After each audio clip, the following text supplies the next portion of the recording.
So ಇವತ್ತಿನ recipe ಬಂದು ಹಳ್ಳಿ ಸೈಡಲ್ಲಿ ನಾವು ಹೇಗೆ ಗಿಣ್ಣು ಮಾಡ್ತೀವಿ ಅಂತ. ಸೊ ನಾನಿವತ್ತು ಅವಲಕ್ಕಿ ಗಿಣ್ಣು ಮಾಡ್ತಾಯಿದ್ದೀನಿ. ಅವಲಕ್ಕಿ ಹುರ್ಗಡ್ಲೆಲ್ಲ ಹಾಕಿ ಸೊ ಯಾವ ರೀತಿ ಮಾಡೋದು ನೋಡೋಣ. ಸೊ ಅದಕ್ಕೆ ಮೊದಲಾಗೆ ಯಾವ್ಯಾವ ಏನೇನು ಇಂಗ್ರೀಡಿಯೆಂಟ್ಸ್ ಬೇಕು ಅಂತ ನೋಡೋಣ. ಸೊ ಈಗ ನೀವು ನೋಡ್ತಿರ್ಬೋದು, ಇದರಲ್ಲಿ 2 ಲೀಟ್ರ್ ಹಾಲು ತೊಗೊಂಡಿದ್ದೀನಿ, ಕಡಲೆ ಬೀಜ ತೊಗೊಂಡಿದ್ದೀನಿ. ಕಡಲೆ ಬೀಜನ ಹುರಿದು ಬೇಳೆ ಮಾಡಿಕೊಂಡು ಇಟ್ಕೊಂಡಿದ್ದೀನಿ. ನೆಕ್ಸ್ಟು ಬೆಲ್ಲ ಪುಡಿ ಮಾಡಿ ಇಟ್ಕೊಂಡಿದ್ದೀನಿ. ಸೊ ಬೆಲ್ಲ ಸುಮಾರು 1 kg ಅಷ್ಟು ಬೆಲ್ಲ ತೊಗೊಂಡಿದ್ದೀನಿ, ಏಕೆಂದರೆ ಹಾಲು 2 ಲೀಟ್ರ್ ಇದೆ. ಸೊ ಅದಕ್ಕೆ ಬೆಲ್ಲ 1 kg ತೊಗೊಂಡಿದ್ದೀನಿ. ಇದು ಅವಲಕ್ಕಿನ ತೊಳೆದು ನೆನೆಸಿ ಇಟ್ಕೊಂಡಿದ್ದೀನಿ. ನೆಕ್ಸ್ಟು ಹುರ್ಗಡ್ಲೆನೂ ಅಷ್ಟೇ ಅರ್ಧ kg ಹುರ್ಗಡ್ಲೆ ಹಾಕಿದ್ದೀನಿ.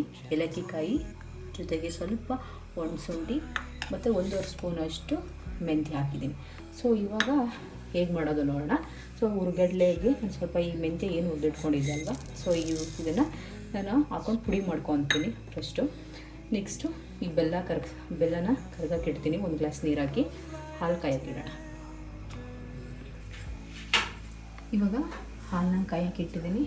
ಹಾಗೆ ಮುಂದುಗಡೆ ಬೆಲ್ಲನ ಕರ್ಗಕ್ಕೆ ಇಟ್ಟಿದ್ದೀನಿ. ಸ್ವಲ್ಪ ಬೆಲ್ಲಕ್ಕೆ ನೀರು ಹಾಕಿ ಇಟ್ಟಿದ್ದೀನಿ. ಸೊ ಇವಾಗ ಹಾಲು ಕಾದ್ಮೇಲೆ ನೆಕ್ಸ್ಟ್ ಹೇಗೆ ಮಾಡೋದು ನೋಡೋಣ. ಈಗ ನೀವು ನೋಡ್ತಿರ್ಬೋದು, ಹುರ್ಗಡ್ಲೆ ನಾನು ಏನು ಮಾಡಿದ್ದೀನಿ ಅಂದರೆ ಪುಡಿ ಮಾಡಿ ಇಟ್ಕೊಂಡಿದ್ದೀನಿ. ನೆಕ್ಸ್ಟ್ ನಿಮಗೆ ಲಾಸ್ಟ್ ಇದರಲ್ಲಿ ಮಿಕ್ಸ್ ಮಾಡಿದೆ, ನಾನು ಕಾಯಿನ ಹಾಕ್ಕೊಂಡಿದ್ದೀನಿ. ಸೊ ಕಾಯಿ 1 ಹೋಳು ಕಾಯಿನ ಹಾಕ್ಕೊಂಡಿದ್ದೀನಿ, ಕಾಯಿ ತುರಿನ. ಸೊ ಈಗ ನೀವು ನೋಡ್ತಿರ್ಬೋದು, ಹಾಲು ಚೆನ್ನಾಗಿ ಮರಳಿದೆ. ಸೊ ಮರಳಿರೋದಕ್ಕೆ ಬೆಲ್ಲನ ನಾವೇನು ಮಾಡಿದ್ವಿ, ಕರಗಿಸಿಟ್ಕೊಂಡಿದ್ವಲ್ಲ, ಸೊ ಆ ಬೆಲ್ಲನ ಹಾಕ್ತಾಯಿದ್ದೀವಿ. ಸೊ ನೀವು ನೋಡ್ತಿರ್ಬೋದು, ಹಾಲು ಮತ್ತು ಬೆಲ್ಲ ಹಾಕಿದ್ವಲ್ಲ, ಸೊ ಚೆನ್ನಾಗಿ ಮಳ್ತಾ ಇದೆ. ಸೊ ಈ ಮಳ್ತಾ ಇರೋದಕ್ಕೆ ಅವಲಕ್ಕಿ ಹಾಕ್ತಾಯಿದ್ದೀವಿ. ಸೊ ಈಗ ನೀವು ನೋಡ್ತಿರ್ಬೋದು, ಅವಲಕ್ಕಿನ ಹಾಕ್ತಾಯಿದ್ದೀವಿ.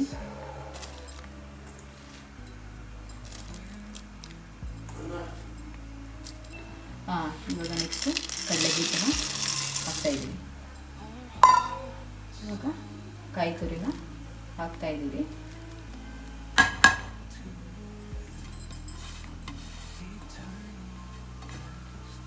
ಈಗ ಒಂದು ಮಿಕ್ಸ್ ಕೊಡೋಣ ಇದಕ್ಕೆ.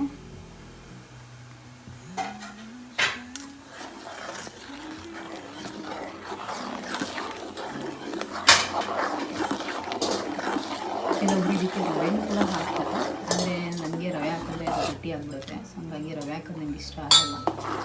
ಅದಕ್ಕೆ ಅವಲಕ್ಕಿ ಹುರ್ಗಡ್ಲೆ ಹಾಕ್ತೀನಿ, ಗಟ್ಟಿ ಬರುತ್ತೆ ಹಾಕಿದ್ರೆ.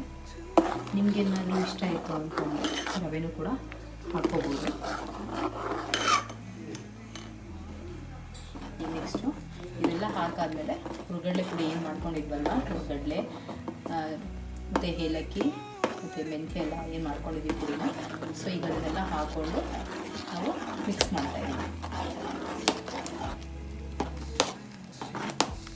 ಇದು ಕನ್ಸಿಸ್ಟೆನ್ಸಿ ನೀವು ನೋಡ್ಕೊಳ್ಳಿ, ನಿಮಗೆ ಎಷ್ಟು ಗಟ್ಟಿ ಬೇಕೋ, ಯಾವ ರೀತಿ ಬೇಕೋ ಅದ್ರ ಬೀಜ ಮಾಡೋದನ್ನ ಹುರ್ಗಡ್ಲೆನ ಕ್ವಾಂಟಿಟಿನ ಹಾಕ್ಕೊಳ್ಳಿ. ನಿಮಗೇನಾದರೂ ತುಂಬ ತಿಕ್ಕಬೇಕು ಅಂದರೆ ಸ್ವಲ್ಪ ಜಾಸ್ತಿ ಹಾಕ್ಕೊಳ್ಳಿ, ಸಾಕು ಅಂತಂದರೆ ಸ್ವಲ್ಪ ಕಡಿಮೆ ಮಾಡ್ಕೊಳ್ಳಿ. ಈಗ ನೀವು ನೋಡ್ತಿರ್ಬೋದು, ಇದಕ್ಕೊಂದು ಒಳ್ಳೆ ಮಿಕ್ಸ್ ಕೊಡ್ತಾಯಿದ್ದೀವಿ. ಸೊ ಮಿಕ್ಸ್ ಕೊಟ್ಟಾದಮೇಲೆ ಇದ್ರ ಕಲರ್ ನೋಡಿ, ಬೆಲ್ಲ ಎಲ್ಲ ಹಾಕಿರೋದಕ್ಕೆ ಕಲರ್ ಹೇಗೆ ಚೇಂಜ್ ಆಯಿತು ಅಂತ.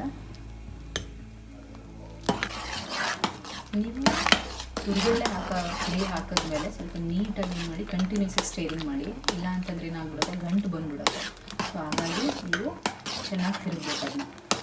ನೀವು ನೋಡ್ತಿರ್ಬೋದು ಅದ್ರ ಕನ್ಸಿಸ್ಟೆನ್ಸಿ ಹೇಗೆ ಬಂದಿದೆ ಅಂತ. ಸೊ ಈ ಥರ ತೆಳುವಾಗಿದೆ. ಸ್ವಲ್ಪ ಆರಿದ್ಮೇಲೆ ಇದು ಇನ್ನೂ ಸ್ವಲ್ಪ ಗಟ್ಟಿ ಆಗುತ್ತೆ. ನಿಮಗೇನಾದ್ರೂ ಇನ್ನೂ ತೆಳುಬೇಕು ಅಂತಂದರೆ, ಪಾಯಸ ಥರ ಬೇಕು ಅಂದರೆ ಸ್ವಲ್ಪ ಅವಲಕ್ಕಿ ಮತ್ತು ಹುರ್ಗಡ್ಲೆ ಪುಡಿನ ಕಮ್ಮಿ ಮಾಡ್ಕೊಳ್ಳಿ. ನಮಗೆ ಸ್ವಲ್ಪ ಈ ಥರ ಗಟ್ಟಿ, ಸ್ವಲ್ಪ ಒಂಚೂರು ತಿಕ್ಕಿದ್ರೆ ಚೆನ್ನಾಗಿರುತ್ತೆ ಅಂತ ಈ ಥರ ಮಾಡ್ತೀವಿ.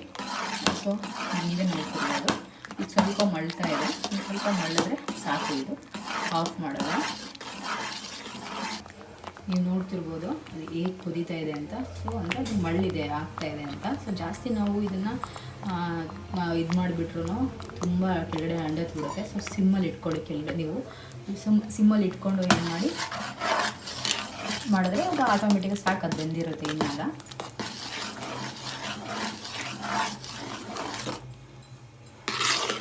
ಈಗ ನೋಡ್ಬೋದು ನೋಡಿ, ಅವಾಗಿಂದ ಇವಾಗ ಎಷ್ಟು ಗಟ್ಟಿ ಬಂತಿನ ಥಿಕ್ನೆಸ್ ಜಾಸ್ತಿ ಆಗ್ತಾಯಿದೆ. ಸೊ ಗಟ್ಟಿ ಇನ್ನೂ ಆಗುತ್ತೆ. ಇವಾಗ ಇದು ಬೆಂದಿದೆ. ಸೊ ಇವಾಗ ಇದನ್ನು ಆಫ್ ಮಾಡಿ ಆಫ್ ಮಾಡಿ ಇಟ್ಬಿಡಿ, ತುಂಬ ಚೆನ್ನಾಗಿರುತ್ತೆ. ಮತ್ತು ಬೆಳಿಗ್ಗೆನೂ ಅಷ್ಟೇ, ನೀವು ಇದನ್ನು ಈಗಲೇ ತಿನ್ನಬೇಕು ಅಂತೇನಿಲ್ಲ, ಈಗಲೂ ತಿನ್ನಿ, ಬೆಳಿಗ್ಗೆಗೂ ತಿನ್ನಿ, ತಂಗ್ಳು ತಿನ್ನೂ ತುಂಬ ಚೆನ್ನಾಗಿರುತ್ತೆ. So thank you for watching. So ಇನ್ನು ಲಾಸ್ಟ್ ಫೈನಲ್ ಈ ಥರ ಬಂದಿದೆ. ಸೊ ಕನ್ಸಿಸ್ಟೆನ್ಸಿ ಎಲ್ಲ ತುಂಬ ಚೆನ್ನಾಗಾಗಿದೆ, ತುಂಬ ಟೇಸ್ಟಾಗಿತ್ತು. ನಮ್ಮ ಮನೆಯವರೆಲ್ಲರೂ ತುಂಬ ಇಷ್ಟಪಟ್ಟರು. ಆ್ಯಕ್ಚುಲಿ ನಮ್ಮ ಅಜ್ಜಿ ರೆಸಿಪಿ ನನಗೆ ತುಂಬ ಇಷ್ಟ ಮಾಡೋದು, ಅದಕ್ಕೆ ನೋಡಿ ನೀವು ನೋಡ್ತಾ ಇರ್ಬೋದು ಎಷ್ಟು ಚೆನ್ನಾಗಾಗಿದೆ ಅಂತ.